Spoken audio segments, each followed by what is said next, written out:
Hey guys, back with in this short video. ఇక్కడ చూస్తున్నారు కదా, మాది ఓపెన్ కిచెన్ అనమాట. ఇక్కడ ఏంటంటే ఈ ప్లాట్ఫామ్కి నేను కొత్తగా షీట్ వేద్దాం అనుకుంటున్నాను. సో ఇది రెగ్యులర్గా గ్రానైట్ నార్మల్గా ఉంటుంది కదా, ఇప్పుడు కొంచెం డిఫరెంట్గా లైట్ పెట్టి కొంచెం మారుద్దాం అని అనుకుంటున్నా. సో ఇది పెట్టడం అయితే చాలా కష్టమైంది. ఇద్దరం పెట్టాము, నేను మా హస్బెండ్. నియర్లీ 1 అవర్ పట్టినట్టుంది మాకైతే.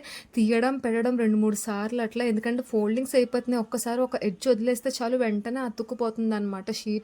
సో హాఫ్ వరకు బాగుంది, బట్ ఇక్కడ చూడండి కొంచెం ఫోల్డింగ్స్ లాగా ఎలా అయిపోయిందో. ఈ ఒక్క పార్ట్ కూడా బాగా వచ్చుంటే బాగుండేది అనిపించింది. బట్ ఎనీవే చూడడానికి అయితే కొంచెం బాగానే ఉంది.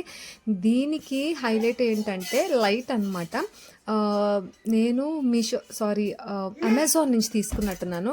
ఇది సీలింగ్ లైట్ టైప్ అన్నమాట, వితౌట్ వైర్స్ అనమాట. సో చాలా బాగుంది. ఇది కూడా పెట్టిన తర్వాత మంచి లుక్ అయితే వచ్చింది. నెక్స్ట్ వీడియోలో దీని గురించి మీకు క్లియర్గా చెప్తాను. And stay tune. Yeah, by.